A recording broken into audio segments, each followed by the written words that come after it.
Então hoje a gente vai falar de um tema que é uma das partes que eu me especializei, que é a parte também de hipnose. A gente tem dois nomes para falar disso, né? Hipnose e acesso direto ao inconsciente, que são duas coisas, são as mesmas coisas, na verdade, porém com nomes diferentes. Os benefícios são o mesmo. Tem-se um mito muito grande de que a hipnose ela é uma coisa meio que, não diria macabra, mas que você, por exemplo, não lembra do que está acontecendo, que a pessoa te manipula, você não sabe o que acontece, e que isso é totalmente mentira, totalmente mito. Dentro do processo de hipnose, dentro do setting terapêutico, o paciente ele fica consciente 100% do tempo. 100% do tempo. Tem alguns estados, obviamente, dentro da hipnose, que há comandos para a pessoa... guardiões da boa comida, legal, da hora. Tem alguns estados que às vezes a gente pode dar o comando para o paciente não lembrar de algumas situações, mas são situações muito extremas, às vezes que o paciente não consegue lidar. Vamos supor, sofreu um acidente, aí você viu a imagem, ou estava lá a imagem da pessoa que morreu do teu lado, ou de uma pessoa que estava com o corpo decepado, vamos dizer. Não tem necessidade da pessoa lembrar dessa imagem, entende? Por isso a gente pede no estado hipnótico para a pessoa não ter a necessidade de lembrar disso. Dentro do processo de hipnose, e o que é hipnose, né? O que é acesso direto ao inconsciente? São estados alterados de consciência, na verdade. A gente tem hoje 4 estados, na verdade 5, acharam um quinto, aí estão estudando um quinto, mas vamos trabalhar com esses 4 que são os mais comuns. Então a gente faz uma alteração de estado de consciência. O que é isso? Agora a gente está se comunicando aqui a nível beta. Então a gente está no beta aqui, chama de estado beta, que é o estado consciente. Depois do estado beta, a gente vai para o estado alfa, que é um estado de começo de sonolência, um pouco mais tranquilo, um pouco mais sossegado. A gente começa a atingir um pouco esse estado na meditação também, se vê isso. Depois do estado beta, a gente vai para o estado teta, que aí é um pouco mais profundo, é um sono um pouco mais profundo também, ainda tem a consciência do paciente, ainda tem isso, né? E depois a gente vai para o estado delta, que é o estado mais profundo, que aí pode chegar realmente ao sonambulismo, né? O paciente obedece aos comandos do terapeuta, mas ele está sempre também consciente, né, do que está fazendo. Mas por que a gente usa isso em terapia? Quais as ferramentas que isso agrega, né?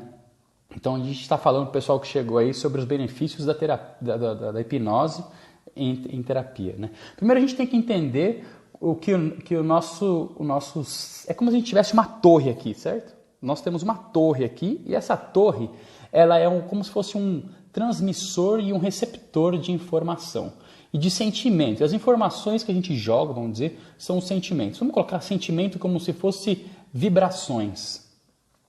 E a física quântica fala que o universo ele é potencialmente tudo, né? E ele não exclui nada. Ele aceita todos os tipos de pensamento que a gente tem.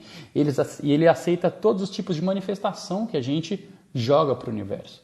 Então, se a gente emite um tipo de pensamento, a gente vai receber um outro tipo de pensamento. Somos um Wi-Fi ambulante, praticamente, né? Então, como está o meu estado mental, o meu campo mental, a minha vibração mental é o que eu vou atraindo. E aí você pode perceber dentro da tua vida, quer dizer, poxa, eu estou em situações repetitivas, estou em relacionamentos repetitivos, estou em... Ana, tudo bem? Boa noite. Estou em relacionamentos repetitivos, estou em trabalhos repetitivos, estou em, às vezes, repetições em situações da vida que às vezes, por mais que você às vezes queira sair, você não consegue sair dela. Por que isso? Por que isso? Porque a psicanálise, ela trabalha com o inconsciente, ela leva em consideração o inconsciente. Então, 95% das informações que a gente carrega está dentro do inconsciente. E 5% é consciente. Então, esse papo que a gente está tendo aqui, ele é consciente. 95% são informações inconscientes, que a gente adquire desde o nosso processo de útero. Vou mostrar para vocês mais para frente que a gente tem, vou dar casos para vocês verem, que a gente consegue chegar dentro do útero da mãe, por exemplo. E ali tem traumas, né, que a gente precisa resolver. Todos nós temos, cada um impacta de uma forma. Então, se eu tenho um inconsciente, um emocional meio desajustado, vamos dizer, com muitos sentimentos não elaborados, com muitos ramens, né, que nem o Augusto Cury diz, que são registros automáticos de memórias emocionais negativas. Se eu tenho muitos registros, esses registros eles vão impactar no meu processo de escolha e de forma inconsciente. Vão fazer com que eu fique ciclando, com que eu fique girando em situações onde eu não consigo sair. Porque o que acontece? Todo fato, toda vivência, ela é composta por duas coisas. Ela é composta pelo fato em si, ok? Mais as emoções que pertencem àquele fato. Ok? Pelo fato em si, pelas emoções que pertencem àquele fato. O pessoal que está entrando agora, se estiver me ouvindo bem, digita o 1 aí, só para eu saber que está ouvindo bem, beleza? Então, são compostas por duas coisas, pela vivência e pela emoção. O que a gente às vezes acha que a gente está, por exemplo, curado, que a gente entende? Vamos pegar uma situação aí. Eu tive um trauma onde meu pai morreu abruptamente. Vamos supor, meu pai morreu abruptamente. Eu posso ter elaborado este fato conscientemente, porque hoje eu entendo. Ok? Porque meu pai morreu quando eu tinha 7 anos, vamos dizer. Hoje eu entendo as consequências. Hoje eu compreendo a situação. Hoje eu compreendo o que aconteceu naquela época. Mas hoje, quando você tem 20 e tantos anos, 30 anos de idade, 40 anos de idade. Entende? Hoje você compreende o fato. Só que o que tem que ser trazido a nível consciente? O que tem que ser trazido a nível consciente? Essa emoção que a gente chama que ficou recalcada, ficou travada lá atrás. Ok?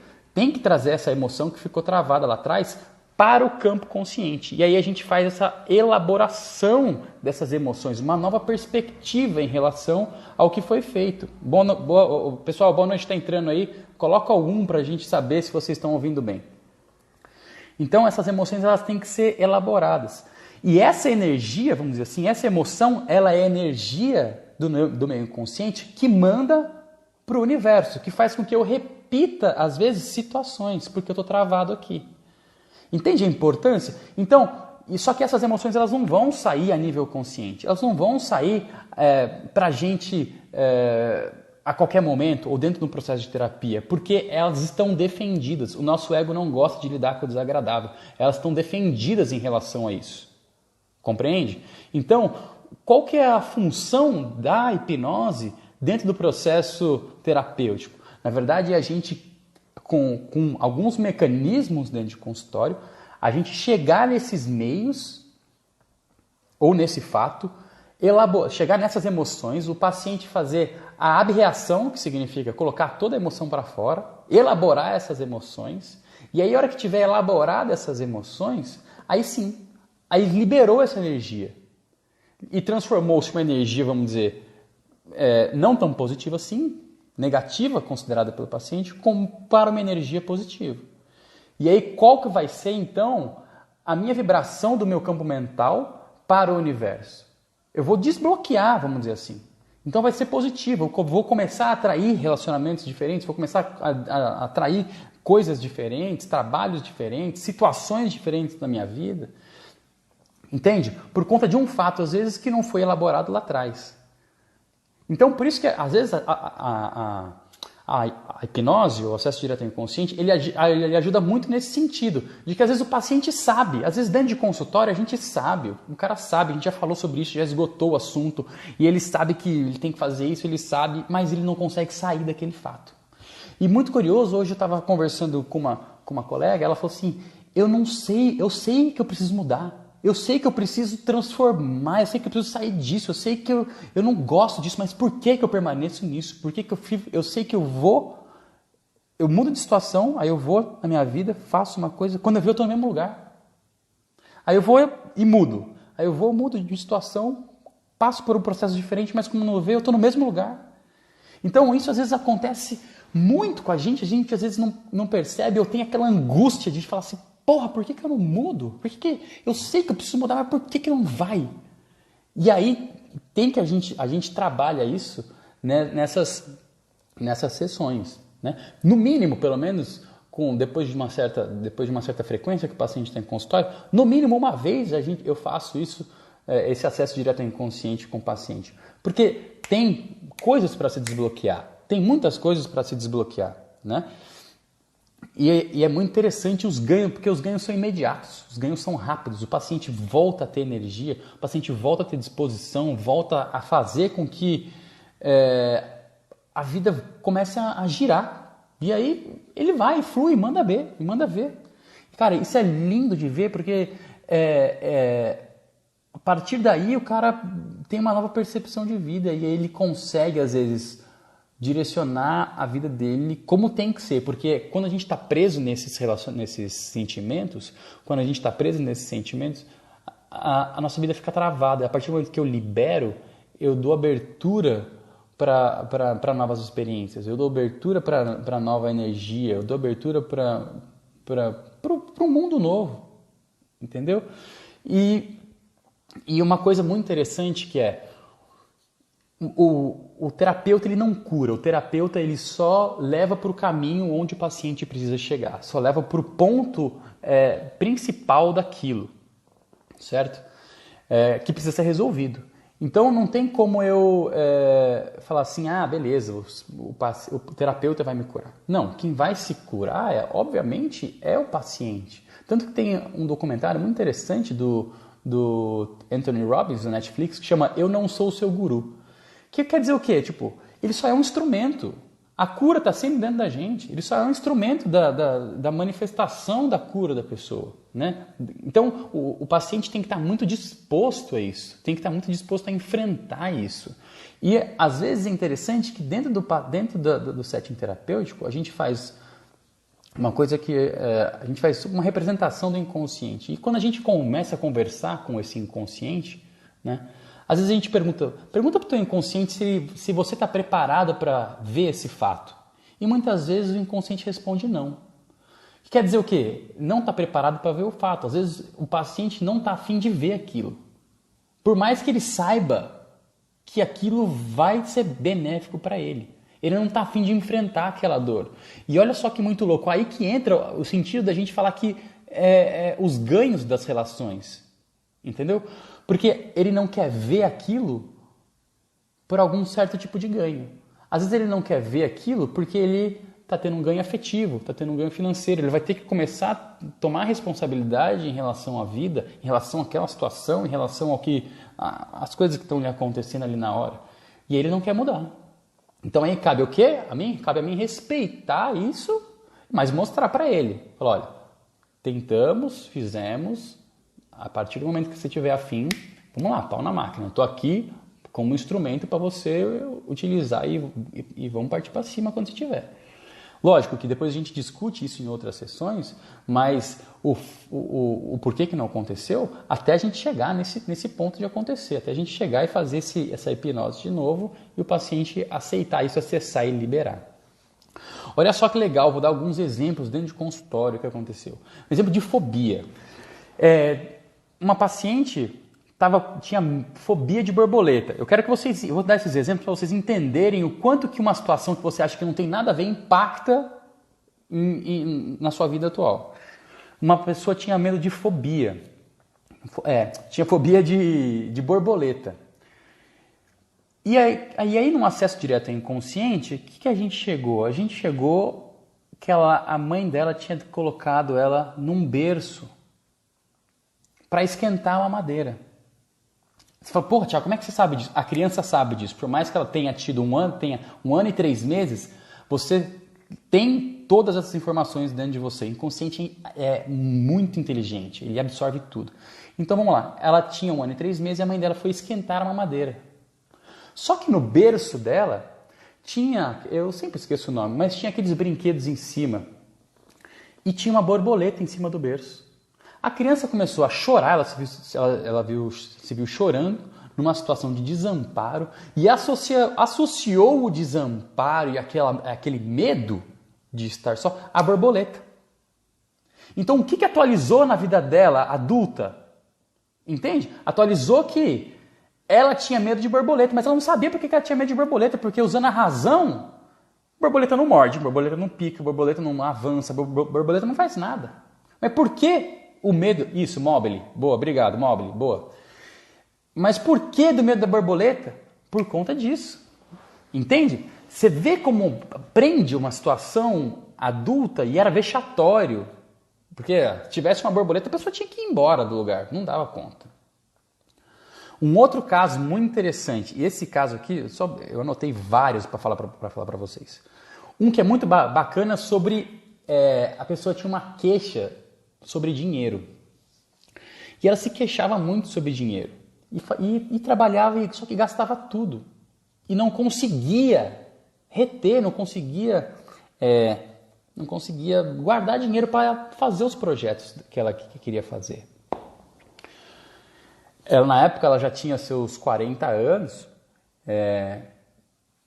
então a gente trabalhou, obviamente, dentro da psicanálise as fases pré-genitais, que tem muito a ver com principalmente a fase anal, com retenção, reter e soltar, né, que também está ligado à parte financeira. Mas a gente viu isso e não tinha nada. E ela falava, pô, eu não sei porque eu não consigo guardar dinheiro. E aí a gente chegou num ponto onde ela não lembrava disso. O pai dela morreu nos braços dela na UTI. E aí, quando a gente fez o acesso direto ao inconsciente, ela lembrou do pai falando para ela o seguinte: cuida da nossa família por mim. Olha o peso e a responsabilidade que o pai jogou para cima dessa pessoa. Pessoal, se estiverem chegando agora e estiverem ouvindo bem, coloca um número 1 aí para a gente saber, senão eu ajusto aqui. Então, olha o peso que isso teve. Então, o que ela fazia? Como uma forma de fidelidade àquilo que ela falou para o pai dela, ela não podia ter dinheiro, porque se ela tivesse, ela ia o quê? Ter asas para voar. Fazer as coisas dela, comprar, sair de casa, às vezes isso impactava até em relacionamentos, porque ela não conseguia se relacionar, porque a hora que começava a ficar sério o relacionamento, ela o quê? Tinha que arrumar alguma desculpa, se sabotava, porque ela não podia deixar a família dela. Entende como isso é sutil e ao mesmo tempo é muito impactante na vida da gente, às vezes que a gente não sabe por que a gente fica em ciclos, ciclando numa situação e a gente não sai. Um outro ponto, por exemplo, um outro caso aqui. Esse foi até que recente, foi no final do ano passado. A pessoa veio com uma queixa assim, eu não sei porquê. Eu não sei porquê, mesmo quando estou rodeado das pessoas que eu amo, mesmo quando estou rodeado da minha família, mesmo eu tenho um monte de gente perto de mim, mas eu sinto um sentimento de solidão muito grande. Eu sinto um sentimento de estar só, de estar desamparada. E eu não sei porquê. E a gente já tinha trabalhado muita coisa, né? E eu falei, então vamos ver isso. Aí fizemos a técnica. E ela chegou num momento onde ela tinha 8 meses, onde ela ficou, os pais saíram de casa e deixaram ela sozinha. Então, com 8 meses, ela ficou sozinha. Então, ela sentiu uma situação de desamparo, ela viveu uma situação de desamparo ali, que foi extremamente grande para uma criança de 8 meses. Engraçado que essa criança não estava chorando. Estava só quieta ali, esperando a volta dos pais. Mas ela se sentiu desamparada, se sentiu só, se sentiu abandonada. E esse sentimento vinha na vida dela durante muito tempo. E ela não sabia o porquê. Falava, porra, por que eu sinto isso? A partir do momento que a gente restabeleceu isso, ressignificou tudo isso, esse ponto, cara, ela deu saltos gigantes, emocionais, porque isso não impacta só naquele sentimento de solidão, impacta em outras coisas também. Bom, tem vários casos aqui, mas eu quero contar um último que eu achei muito interessante e que também tem a ver com a parte de relacionamento, cara. Essa foi muito bacana. Deixa eu ver se eu já falei. Falei do berço, falei dos 8 meses, falei sobre a queixa sobre dinheiro. Tem um outro. Então, olha só, tem um outro caso. Essa paciente, ela se queixava de que ela ficava em relacionamentos... boa noite, pessoal. Quem está entrando aí, coloca o 1 aí para ver se está ouvindo bem o som aí. Então, essa paciente se queixava de relacionamentos, que ela não conseguia sair de relacionamentos. Ela falava, eu não consigo terminar relacionamentos. Eu não consigo terminar um relacionamento. Por pior que o relacionamento esteja. Não consigo. É uma bosta. Eu não sei o que eu sei que tá ruim, mas eu não consigo sair dele. Entende? Então, o que a gente chegou dentro do acesso direto ao inconsciente? Chegamos num ponto onde os pais tinham muita turbulência, né? Entre o casal tinha muita turbulência. Dentro da barriga, olha só, a gente chegou. Nesse foi muito bacana porque a gente chegou dentro do útero. Dentro da barriga tinha muita turbulência entre o casal. Então, o que a criança sentiu? E aí, olha só, não tem como a gente prever quando uma criança vai traumatizar ou não. Não tem como. Por isso que todo mundo tem trauma. Todo mundo tem trauma, porque a gente absorve. A criança não tem capacidade de razonar sobre a situação, por isso que traumatiza. O trauma acontece quando o ego está indefeso em relação à razão.